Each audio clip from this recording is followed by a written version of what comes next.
Hello, Virgo. Sun, Moon, Rising, and Venus signs. Kamusta kayo? Sana po'y nasa mabuti kayong kalagayan. Welcome back po sa Star Tarot. Kung bago kayo rito, welcome din kayo. Thank you for your support. I truly appreciate it. God bless you all, Virgo. Beginnings. Wow, this is exciting, 'di ba? Kasi kapag may magsisimula, may bagong ganap, 'di ba? Exciting 'yon.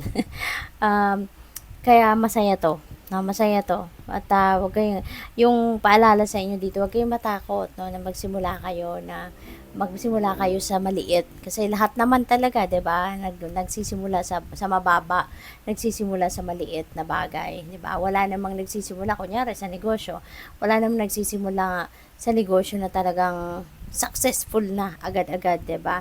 So talagang magsisimula kayo sa mababa, magsisimula sa maliit.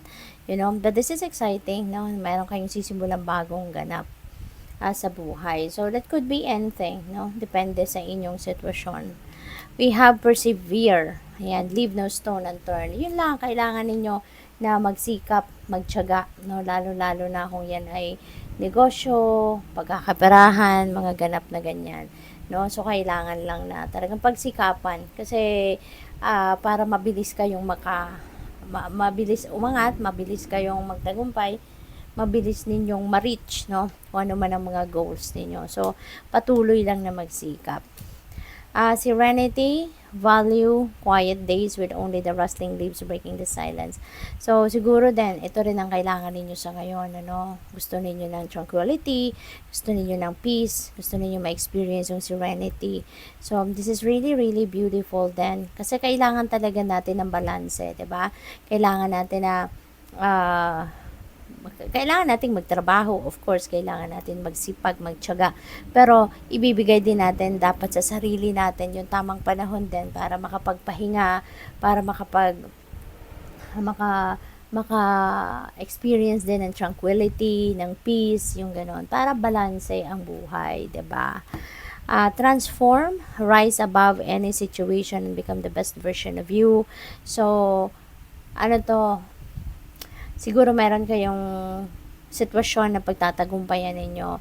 You're going to rise above that situation at marami kayong matututunan, no, sa sitwasyon na yan. Marami kayong wisdom na mapupulot, lessons in life na mapupulot from that situation, ano. Kaya merong parang personal transformation na magaganap dito kasi you will be better as a person, 'di ba? You will evolve, 'di ba, into the best version of yourself. Kaya napakaswerte din ninyo.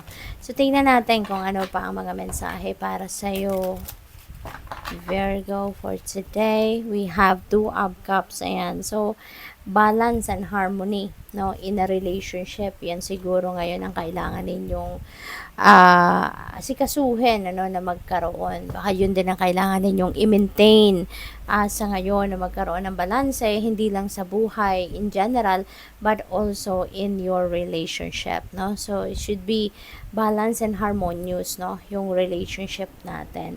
So, maaari din na meron kayong papasukin dito ng love and romantic relationship if you are still single, or merong bagong business partnership, collaboration, friendship, mga ganon, no? So, napakaganda, napakaganda. We have 8 of Cups. Ayan. So, meron kayong gustong iwanan. Merong sitwasyon dito na gusto mong talikuran.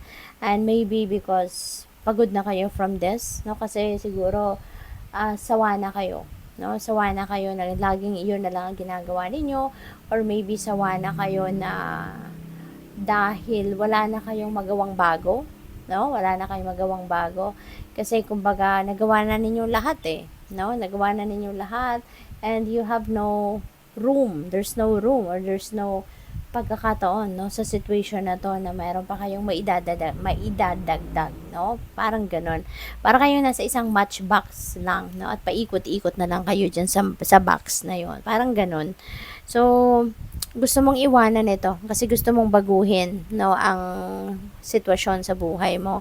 Maybe alam mo pa kasi, no, nararamdaman mo na marami ka pang magagawa, marami ka pang pwedeng gawin sa buhay na alam mo yun, na mas ikaka-success mo pa or alam mong marami ka pang magagawa para may makatulong ka pa sa maraming tao. Yung ganun ba? Kasi parang kung ano man dito ang sitwasyon ninyo, parang wala na, dead end na. 'Di ba? Wala na kayong magagawa pang iba kasi maybe you're not allowed to do anything na, 'di ba? Yung ganun.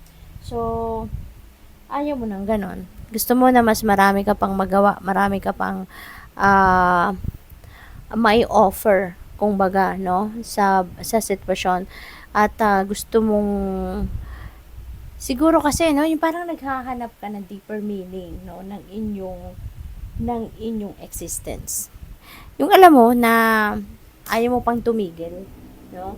Alam mo pang marami ka pang magagawa to touch other people's lives. Kaya yun ang parang hinahanap mo sa current situation mo na hindi na may ibibigay sa iyo ng sitwasyon mo yan sa ngayon. Kaya gusto mo nang umalis. Gusto mo nang baguhin, ang sitwasyon mo. What else? Wheel of Fortune. Wow, Virgo. Parang kahapon, no? Parang meron din kayong Wheel of Fortune sa reading ninyo. Tapos ngayon, meron ulit kayong Wheel of Fortune. So, napakaswerte ninyo ngayon, no? Parang didikitan talaga kayo ngayon ng good luck and good fortune. So, which is really, really beautiful. Kasi, swerte kayo sa iba't ibang parte ng buhay mo. Pera, relationships, diba? Meron tayong Two of Cups. So, suswertehin din kayo sa mga taong nasa buhay nyo na or sa mga taong paparating pa lang sa buhay ninyo. Maaring sila din yung magdadala no, ng additional na swerte sa buhay ninyo. So, this is also positive changes no na magaganap sa buhay ninyo. So, pwedeng marami talaga magta-transform no na iba't ibang parte ng buhay mo. This is also a new beginning energy kasi syempre this is change.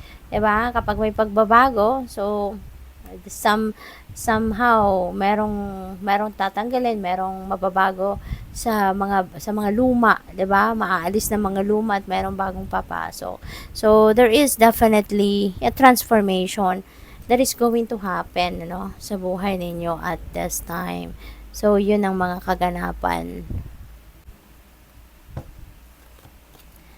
We have Ace of Swords. Ayan, napakaganda rin nito kasi success energy ito eh. So, meron kayong pagtatagumpayan. So, malamang kung ano man yung balak ninyong gawin dito, saan man kayo gustong pumunta, ano man ang gusto ninyong mangyari rito sa pupuntahan ninyo, maaaring pagtatagumpayan ninyo yan. No? So, maaari talaga na you will claim your victory. No? Dito. Kasi feeling ko gustong-gusto mo to eh. May persevere energy tayo. So, maaaring talagang pagsisikapan mo, pagtsatsagaan mo, para makarating kayo sa kung ano man ang sitwasyon na gusto ninyong marating. So, you're definitely going to claim your victory there.